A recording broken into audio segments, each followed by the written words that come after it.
बिस्मिल्लाहिर्रहमानिर्रहीम। अज़ीम हस्ती जनाब मुख्तार बिन उमैर शकफ़ी की शहादत के अय्याम हैं।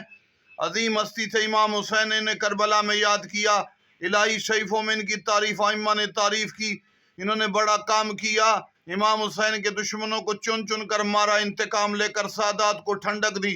इब्न नुमाहिली लिखते हैं कि मुख्तार ने अब तक में क़यामत औलाद अब्दुल मुत्तलिब मुख्तार की मकरूज इमाम हुसैन का इंतकाम लिया। पूरी औलाद हाशमी मुख्तार के मकरूज जिंदगी जिंदानों में भी गुजरी, दुख भी बर्दाश्त किए, फिर बेदर्दी से शहीद हुए।